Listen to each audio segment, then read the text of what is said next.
带去读唐诗。蜀先思庙，作者刘禹锡。天地应用气，千秋尚人言。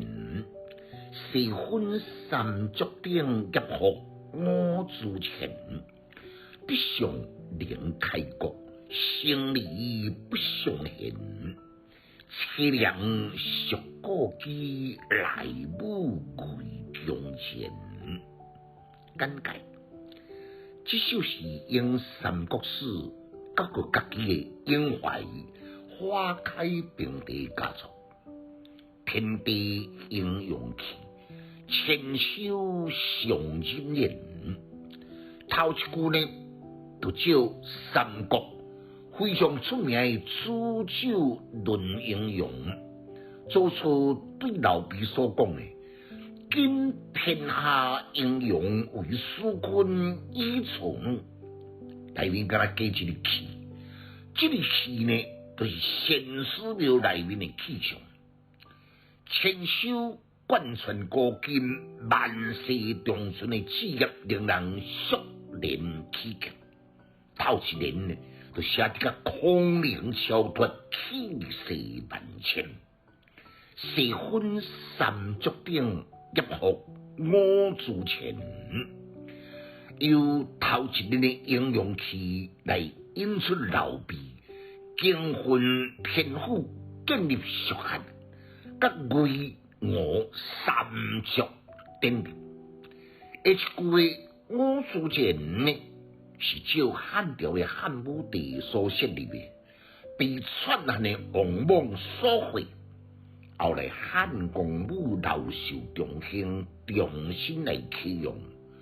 照这个典故呢，就是比如英勇气盖世老毕，比如刘秀呢，死气灭为扫我，为终身的志业。德上连开国，胜利不相嫌，就是贯彻思想。这次数呢，要离开的时阵，因为在23来基建了朱孔明，叫三顾茅庐，精诚齐齐，来请出了各种精髓、数奇效益的诸葛亮，为蜀汉运筹帷幄。乃知比赛同在，剩下后主阿斗生性愚昧，秦小林、阮宪神、洪雕青、点秋色。